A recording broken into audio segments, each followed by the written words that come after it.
जब जब भारत में संसद का सत्र चलता है तब तब विदेश में कोई ना कोई रिपोर्ट छपती है। बीबीसी की डॉक्यूमेंट्री संसद सत्र शुरू होने से ठीक पहले आई थी। जनवरी में हिंडनबर्ग की रिपोर्ट बजट सत्र शुरू होने से ठीक पहले आई थी। आज बरबस विपक्ष ने जब संसद सत्र का विषय उठाया तो यह और साफ हो गया कि इसका मतलब यह संदेह बहुत गहरा हो जाता है कि सीमा पार से विपक्ष के कुछ ऐसे तार जुड़े हुए हैं कि भारत के हर संसद सत्र के दौरान एक अव्यवस्था का वातावरण उत्पन्न किया जाए। हिंडनबर्ग के द्वारा इस प्रकार का वक्तव्य और उस समय जब लगभग नियमानुसार तो संसद का सत्र चलता होना चाहिए था और उसके ऊपर विपक्ष ने जिस प्रकार से सात समंदर पार से उठे उस सुर में ताल मिलाने का काम किया है, यह अपने आप में पहली घटना नहीं है।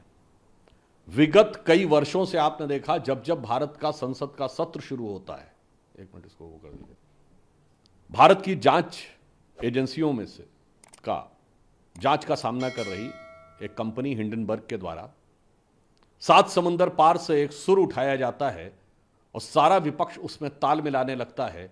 और उससे भी अधिक गंभीर बात यह है कि वो संसद सत्र के साथ उसका संबंध जोड़ देते हैं।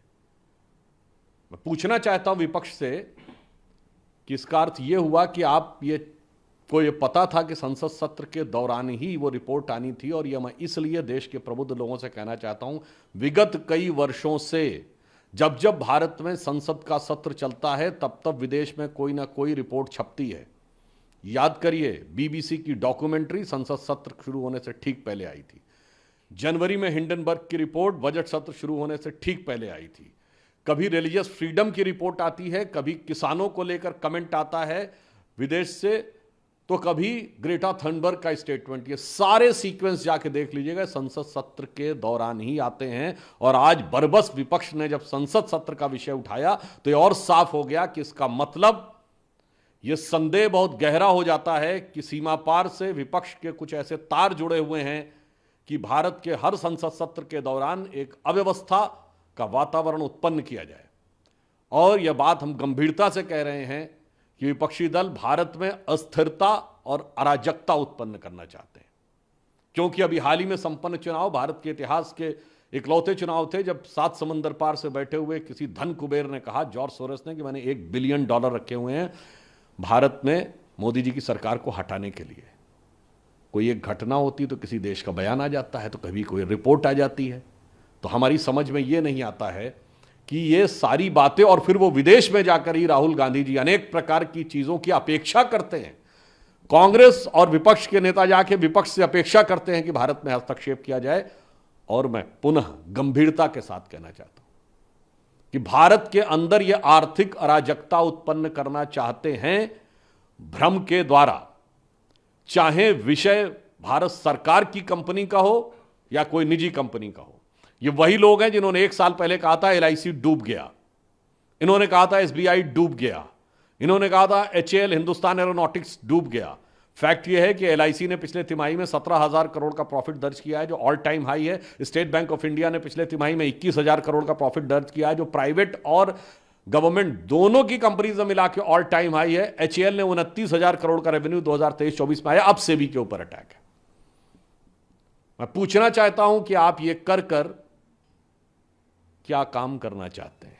और मैं जिम्मेदारी के साथ कहता हूं, सिर्फ फैक्ट सामने रख रहा हूं। हमेशा कांग्रेस विदेशी कंपनियों के साथ क्यों खड़ी रहती है? आज से नहीं, 30-40 साल पहले से। यह बताइए, 1984 में यूनियन कार्बाइड के एंडरसन को इन्होंने हवाई जहाज में बैठ के भगाया था। यूनियन कार्बाइड के साथ कौन खड़ा था? कांग्रेस। बोफोर्स के साथ कौन खड़ा था 1987-88 में? कांग्रेस। अगस्ता वेस्टलैंड के साथ कौन खड़ा था? कांग्रेस। चेक पिस्टल्स वाली कंपनियों के साथ कौन खड़ा हुआ था? कांग्रेस। और बीबीसी के साथ कांग्रेस, हिंडनबर्ग के साथ कांग्रेस। और मैं फिर भी कहूंगा, राहुल गांधी जी एक ब्रिटिश कंपनी में काम भी कर चुके हैं जिसका नाम था बैकऑप्स। तो आज हम विपक्ष से पूछना चाहते हैं कि विदेश की संस्थाओं और विदेश में छपने वाली चीजों में, और आपको ध्यान हो केजरीवाल जी ये भी बोल चुके हैं कितना मुश्किल होता है न्यूयॉर्क टाइम्स में छपवाना।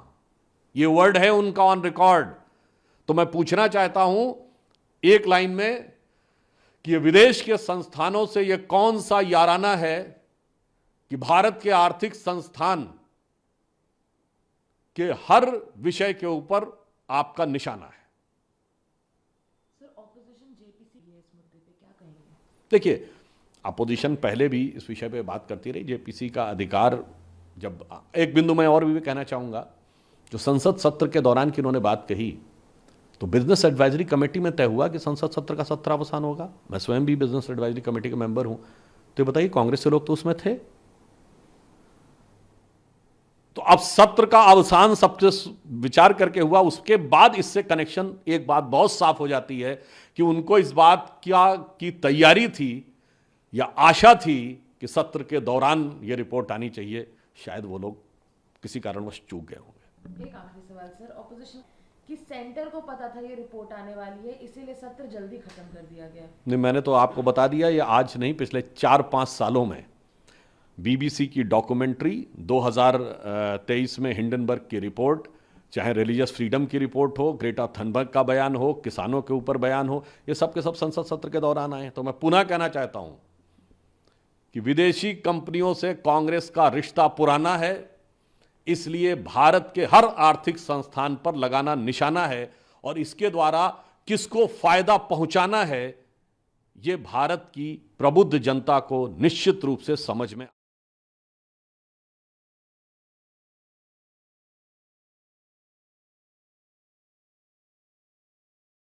क्या अडानी महाघोटाले की जांच इसलिए नहीं हो रही थी क्योंकि जिसको जांच करनी थी, इस रिपोर्ट के अनुसार, इस रिपोर्ट के मुताबिक वो कहीं ना कहीं उसमें संलग्न थी। And at the absolute maximum level ये संभवतः सबसे बड़ी क्रिमिनल कंस्पिरेसी है। परम मित्र को बचाने के लिए बड़ी साजिश रची गई है। यहां दाल में काला नहीं है, यहां पूरी की पूरी दाल ही काली है। नाम अडानी का आ रहा है, नाम सेबी का आ रहा है, नाम माधवी बुच का आ रहा है, नाम ब्लैकस्टोन का आ रहा है।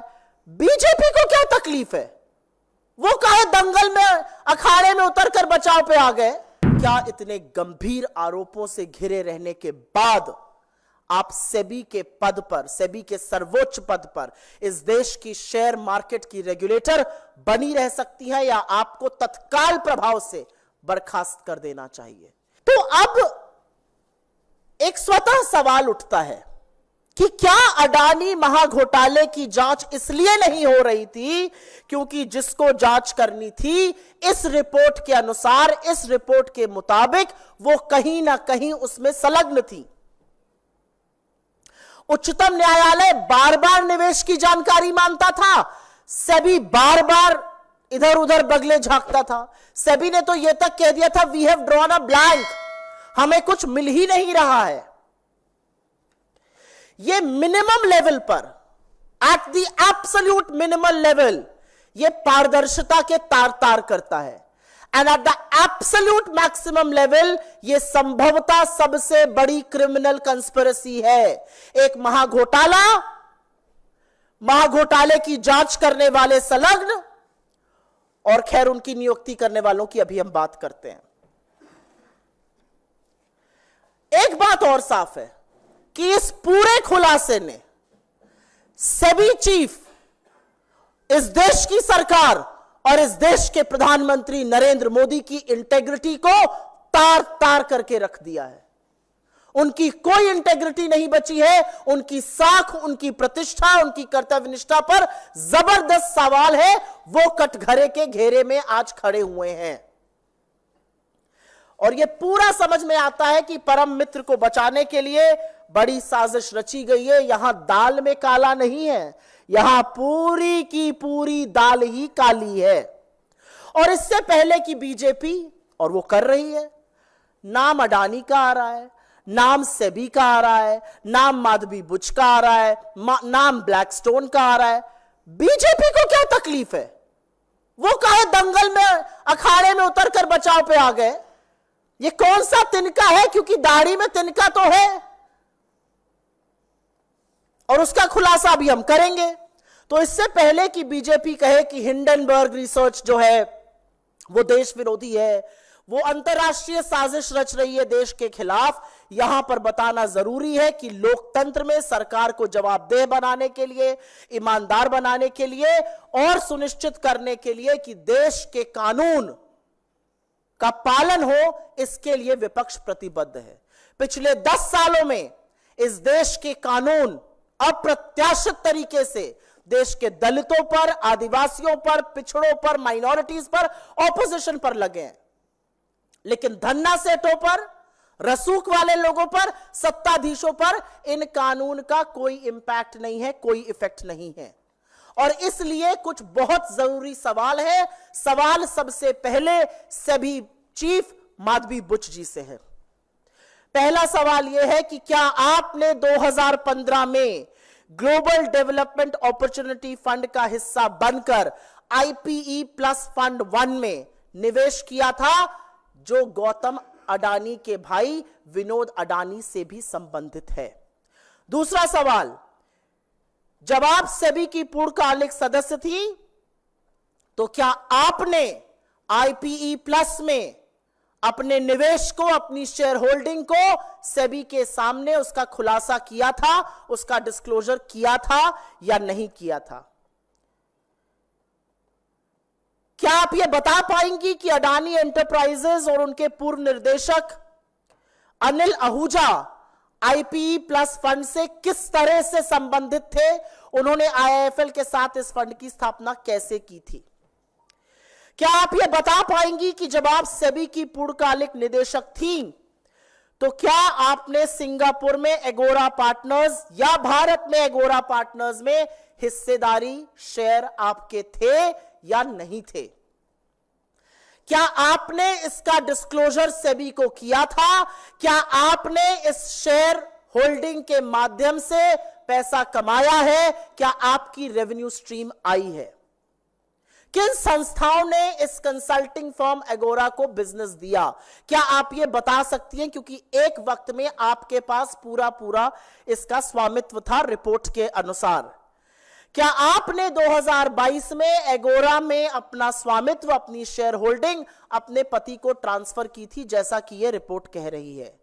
वो कौन सी संस्थाएं हैं जो आज भी एगोरा को कंसल्टिंग फर्म, कंसल्टिंग का बिजनेस दे रही हैं? वो भारत की कौन सी कंपनीज है? क्योंकि सेबी चीफ रहते हुए यह डिस्क्लोजर करना भी जरूरी है। क्या आपने सेबी को सूचित किया था कि आपके पति ब्लैकस्टोन से अब संबंधित है, जो रीट्स में एक बहुत बड़ा खिलाड़ी है?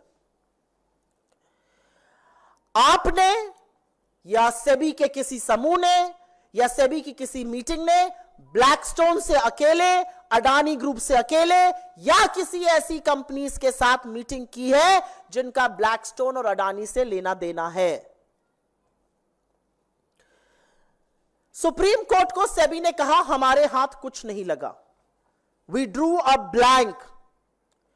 क्या आपने कोर्ट द्वारा स्थापित समिति और इस देश के सर्वोच्च कोर्ट को यह बताया था कि जिन फंडों की जांच आपको सौंपी गई है उनमें से कुछ तथाकथित तौर पर इस रिपोर्ट के मुताबिक वो फंड थे जिनमें आपकी हिस्सेदारी, आपकी शेयर होल्डिंग थी? क्या आपने इसका खुलासा सुप्रीम कोर्ट गठित समिति या खुद सुप्रीम कोर्ट के सामने किया था? और एक सबसे बड़ा सवाल, अगर ऐसा था, अगर आपकी शेयर होल्डिंग थी, और उनका स्टेटमेंट कहता है मेरी शेयर होल्डिंग थी जो मैंने ट्रांसफर कर दी थी, तो आपने अपने आप को इस जांच से क्यों नहीं रेक्यूज किया? Caesar's wife has to be above suspicion. आप कैसे उन फंड की जांच करती रही, अगर करती रही, जिनमें आपका कभी निवेश था, आपके पति उसे संलग्न है? यह कैसे हो सकता है? आपने अपने आप को इस जांच से अलग क्यों नहीं किया, अगर नहीं किया? और क्या इतने गंभीर आरोपों से घिरे रहने के बाद आप सेबी के पद पर, सेबी के सर्वोच्च पद पर, इस देश की शेयर मार्केट की रेगुलेटर बनी रह सकती हैं, या आपको तत्काल प्रभाव से बर्खास्त कर देना चाहिए?